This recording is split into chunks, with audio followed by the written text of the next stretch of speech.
জনাব তারেক রহমানের মুখ থেকে গতকাল প্রথমবার হাঁ শব্দটা এসেছে। বিএনপির দুইজন বড় নেতার সাথে ভারতের র গোয়েন্দা সংস্থার বৈঠকের চিত্র। শহীদি রক্তের কসম, 12 তারিখ আমরা সর্বপ্রথম গণভোটে হাঁকে জয়যুক্ত করব ইনশাআল্লাহ। বুলেট যুদ্ধকে ব্যালেট যুদ্ধে রূপান্তর করে 12 তারিখ আমরা ওই ভারতে দস্তখত করে আসা লন্ডনের নতুন মুফতিকে জানিয়ে দেব, এই বাংলার মাটিতে নতুন করে ভারতীয় আধিপত্যবাদ চলবে না। সংগ্রামী সাথী এবং বন্ধুগণ, আমি গত 2 দিন ধরে কিছু ছবি দেখতে পাচ্ছি।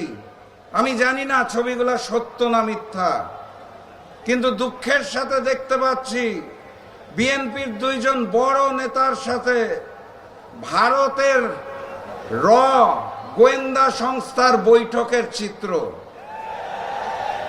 আমি আবারও বলছি, আমি জানি না চিত্রগুলো সত্য নাকি মিথ্যা, কিন্তু বাস্তবতা হচ্ছে বিএনপির বড় বড় নেতারা যেই ভাষায় কথা বলছে, যেই শব্দ প্রয়োগ করছে, এই ভাষা এবং এই শব্দগুলা অতীতে ফ্যাসিস্ট শেখ হাসিনা ব্যবহার করতেন।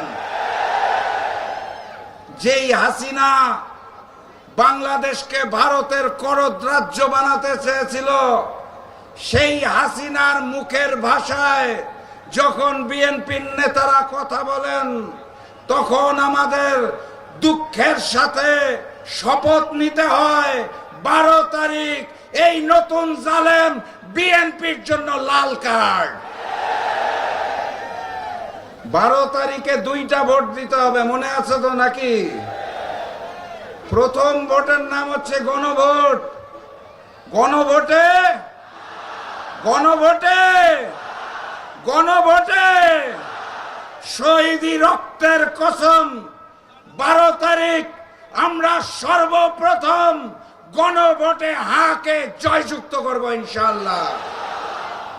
বহু কষ্টে বহুবার আবেদন নিবেদন করার পর জনাব তারেক রহমানের মুখ থেকে গতকাল প্রথমবার হাঁ শব্দটা এসেছে।